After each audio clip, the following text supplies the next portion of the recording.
महाराष्ट्र राज्याचे उपमुख्यमंत्री अजित पवार यांचे विमान अपघातात अकाली निधन झाल्याच्या वृत्ताने संपूर्ण राज्यासह येवला शहरावरही शोककळा पसरली आहे। आपल्या लाडक्या नेत्याला निरोप द्यायला मंत्रिमंडळातील सदस्य यांनी अंतिम संस्कार प्रसंगी उपस्थिती दर्शवली। येवला शहर आणि परिसरातील व्यापाऱ्यांनी आज स्वयंस्फूर्तीने येवला बंदची हाक दिली।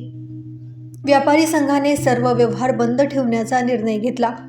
मेडिकल आणि आपत्कालीन सेवा वगळता शहरातील सर्व दुकाने, बाजारपेठ आणि व्यावसायिकांनी आपापली प्रतिष्ठाने बंद ठेवून दादांना भावपूर्ण श्रद्धांजली वाहिली।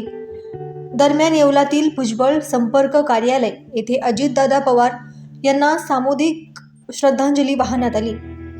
या प्रसंगी राष्ट्रवादी काँग्रेस पक्षाचे सर्व नगरसेवक, पदाधिकारी, ज्येष्ठ नेते मोठ्या संख्येने उपस्थित होते।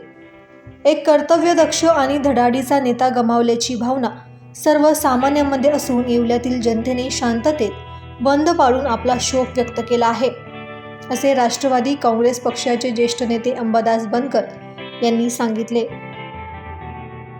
नेते आदरणीय अजितरावजी पवार काल मुंबईवरून पुण्याला येताना आणि पुण्याहून बारामतीला विमानाने जाताना अचानक विमानाचा अपघात झाला। त्यामध्ये आदरणीय अजितदादा पवार मृत्युमुखी पडले।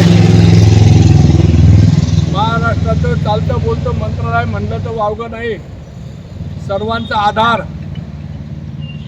आणि अजितदादा देवाघरी गेले, हे मनाला पटत नाही, आपल्याला अजूनही पटत नाही की दादा वारले। आमचा दादा गेले, माझे त्याले 40-45 वर्षापासून माझे संबंध होते। येवले तालुक्याशी त्यांचा अत्यंत घनिष्ठ संबंध आला होता। ते मतदारसंघ हा स्वतःचा समजत होते आणि मतदारसंघही त्यांना आपले दादा समजत होते।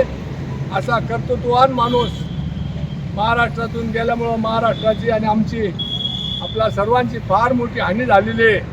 आपल्या सर्वांच्या वतीनं अजितदादांना भावपूर्ण श्रद्धांजली अर्पण करतो आणि माझे 2 शब्द थांबवतो। दैनिक भ्रमरसाठी प्रतिनिधी दीपक सोनवणे, येवला।